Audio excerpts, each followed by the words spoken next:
जिस दिन आम आदमी पार्टी ने राघव चड्ढा को राज्यसभा की डेप्यूटी लीडरशिप की पदवी से उतारा था, उसी दिन यह समझ में आ गया था कि अब राघव चड्ढा और आम आदमी पार्टी के बीच में ये संबंध बहुत दूर नहीं जाएंगे। और जो सीधे सीधे लोगों ने उम्मीद की थी वो ये की थी कि भाई या तो राघव चड्ढा आम आदमी पार्टी को छोड़ देंगे, बगावत करेंगे, या तो वो भारतीय जनता पार्टी में शामिल हो जाएंगे, या दूसरा उनको जो भी दल पसंद आएगा, ये तय था। लेकिन जब बीते दिनों राघव चड्ढा अचानक प्रेस कॉन्फ्रेंस करने आए और उन्होंने कहा कि मैं तो आ ही रहा हूं, मैं तो भारतीय जनता पार्टी में जा ही रहा हूं, मेरे साथ संदीप पाठक भी जा रहे हैं, और यही नहीं, और भी 5 सांसद जा रहे हैं, यानी कि कुल 7 सांसद लेकर राघव चड्ढा आम आदमी पार्टी की लुटिया पूरी तरह से डुबाकर आम आदमी पार्टी को पूरी तरह से खत्म कर भारतीय जनता पार्टी में चले गए।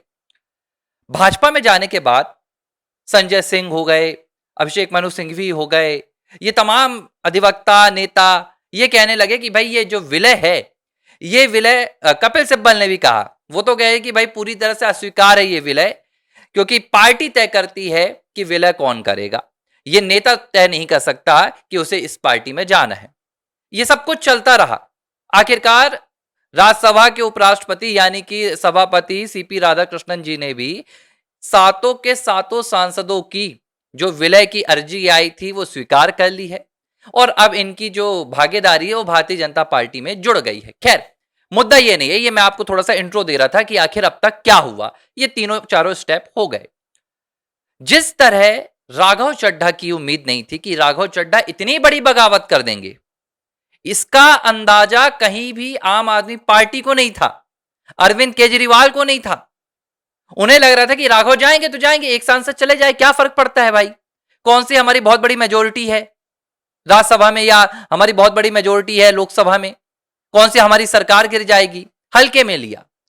लेकिन धीरे धीरे धीरे धीरे रणनीति बनती गई राघव चड्ढा की, और मैंने भी कहा था आपको कि देखिए राघव चड्ढा आम आदमी पार्टी के 2 टुकड़े करने में तुले हुए हैं। ये 2024 से ही शुरू हो गए थे, जब अरविंद केजरीवाल जेल गए थे, तैयारी तभी से शुरू हो गई थी राघव चड्ढा की, और इस तैयारी को करने में उन्हें इतना वक्त लग गया, वरना यह बगावत तो तभी हो जाती। अब कहानी यह है कि फिलहाल आम आदमी पार्टी में सिर्फ राघव चड्ढा बगावत कर कर बाहर नहीं आए हैं। पंजाब में यह जो बगावत शुरू हुई है, चुनाव नजदीक आते आते एक और बहुत बड़ी महा बगावत इंतजार कर रही है, जिसका अंदाजा, जिसकी भनक ना तो फिलहाल आम आदमी पार्टी को है, ना अरविंद केजरीवाल को है, ना संजय सिंह को है, ना मनीष सिसोदिया को है।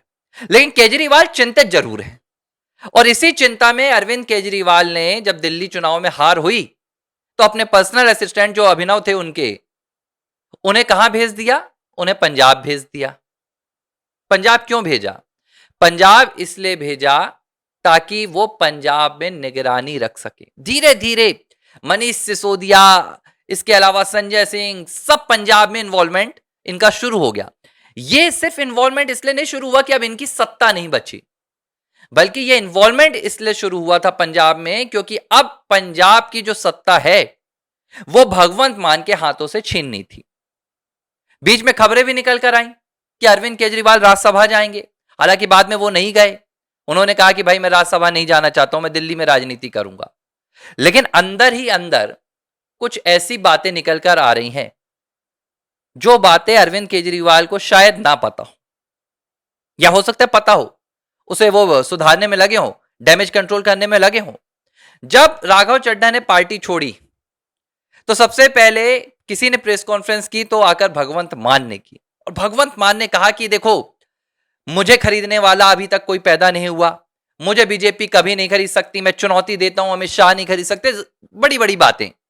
लेकिन जिस दिन अरविंद केजरीवाल की बाइज्जत बरी होने की वहां से आदेश निकला था आपकी निचली अदालत से दिल्ली के, उस दिन भगवंत मान का ऐसा कोई रिएक्शन नहीं आया। भगवंत मान कहीं ना कहीं झटके में थे, भगवंत मान को उम्मीद नहीं थी कि ऐसा हो जाएगा। और यह इशारा क्या है? और इससे पहले भी कई ऐसे मौके आए हैं। आपको क्या लगता है जो खबरें आती हैं पूरे पंजाब में कि भगवंत मान पीछे पीछे चल रहे हैं, अरविंद केजरीवाल आगे चल रहे हैं, ये भगवंत मान तक नहीं पहुंचती हैं, सब पहुंचती हैं। और भगवंत मान को भी पता है कि उनकी सत्ता के ऊपर निगरानी रखकर बैठे हुए हैं अरविंद केजरीवाल। और 2027 वो आखिरी चुनाव होगा जो भगवंत मान लड़ेंगे बतौर मुख्यमंत्री। 27 के बाद भगवंत मान की कुर्सी या तो जनता वहां से छीन लेगी, और जनता नहीं छीन पाएगी तो वहां पर अरविंद केजरीवाल छीन लेंगे। इससे बचने के लिए क्या हो रहा है, अंदर ही अंदर भगवंत मान एक बहुत बड़ा प्लान बनाकर बैठे हैं। भगवंत मान ज्यादा से ज्यादा विधायकों को अपनी ओर आकर्षित करके रखे हुए हैं, अपने खेमे में कर कर रखे हुए हैं, और वो इस तैयारी में है कि जिस दिन उनके खिलाफ इस तरह का फरमान आएगा कि अब आपको मुख्यमंत्री की कुर्सी छोड़नी, जब तक मिली हुई है ठीक है, लेकिन जिस दिन यह फरमान आएगा, जिस दिन केजरीवाल कहेंगे कि मैं चाहता हूं कि अब वहां पर दूसरा मुख्यमंत्री बैठे, उस दिन आपको पंजाब में एक और बहुत बड़ी बगावत, और मैं कहूंगा कि यह आम आदमी पार्टी की महाबगावत होगी। और यह बगावत करने वाला कोई और नहीं, भगवंत मान होंगे। जो समीकरण बन रहे हैं, जो सोर्सेस बता रहे हैं, वो सोर्सेस यही कह रहे हैं कि भगवंत मान पूरी तैयारी में बैठे हैं। अब देखिए, अब से पहले तो कोई नहीं कह पा रहा था कि राघव चड्ढा, संदीप पाठक, अच्छा राघव चड्ढा तो चलिए थोड़ा सा दूर हो गए थे, संदीप पाठक लोग, विक्रम साहनी लोग, ये तो अरविंद केजरीवाल की हां में हां मिला रहे थे उस प्रेस कॉन्फ्रेंस से पहले। तो आप समझ जाइए कि राजनीति इतनी आसान नहीं होती है। और पंजाब में क्या चल रहा है, पंजाब में पूरी तरह से अरविंद केजरीवाल की जो आम आदमी पार्टी की सत्ता थी, उस सत्ता पर भगवंत मान का कंट्रोल है। और जिस दिन अरविंद केजरीवाल ने राघव चड्ढा की तरह भगवंत मान की सत्ता छीनने की कोशिश की, उस दिन भगवंत मान भी सीधी बगावत कर जाएंगे। कब तक खामोश थे चड्ढा, जब तक कि उनकी ताकत नहीं छीनी गई।